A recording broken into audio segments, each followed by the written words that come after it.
یہ امریکہ سے کال تھی، کہتی ہیں کہ مکے میں بعض اوقات ایسا ہوتا ہے، رش زیادہ ہوتا ہے تو ہم نماز پڑھ رہے ہوتے ہیں تو نقاب کرنے کی عادت ہے، غیر مردوں کے سامنے چہرہ نہیں کھولنا چاہتی ہیں، تو کیا کیا جائے ایسی حالت میں؟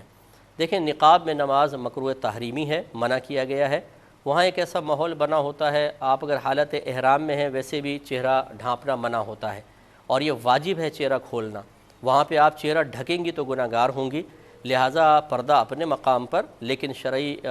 جہاں شریعت پردے کا حکم دے رہی ہے وہاں پردے کو فالو کریں گے، جہاں خود وہ شریعت کہہ رہی ہے کہ آپ کو پردہ نہیں کرنا ہے تو وہاں پر شرعی حکمتوں کو پامال کرتے ہوئے آپ یہ سوچیں کہ نہیں ہم پردہ کریں گی وہاں پر، تو یہ عجیب و غریب صورتحال ہے کہ اس کا مطلب ہے کہ اللہ تعالیٰ اس کے رسول جس حکمت کا حکم دے رہے ہیں آپ ان سے زیادہ حکیم ہو گئی ہیں، اور آپ ان سے زیادہ حکیمہ ہیں کہ اللہ تعالیٰ اس کے رسول تو چہرہ کھولنے کا حکم دیں اور مردوں کو نگاہوں کی حفاظت کا حکم دیں، اور آپ کہیں کہ اللہ تعالیٰ رسول کی حکمت ہمیں سمجھ میں نہیں آ رہی، ہم تو نقاب کر کے پڑھیں گے۔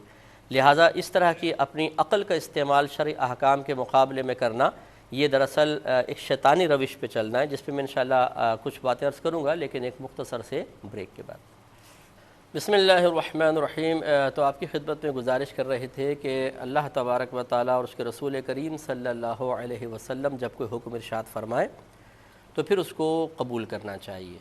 اللہ تعالیٰ نے آدم علیہ السلام کو سجدہ کرنے کا حکم دیا، شیطان نے اپنی عقل ہی استعمال کی تھی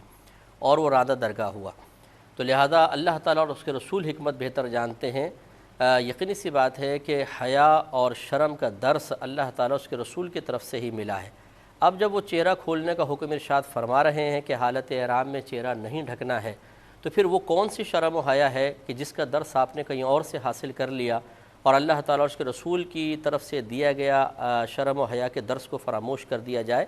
تو برا نہیں مانیے گا، لیکن بہرحال چہرہ کھول کر ہی نماز پڑھنی ہوگی، چاہے 50 مردوں کی نگاہ پڑے، حالت احرام میں چہرہ نہیں ڈھک سکتے ہیں، نقاب کے بغیر نماز پڑھیں گے۔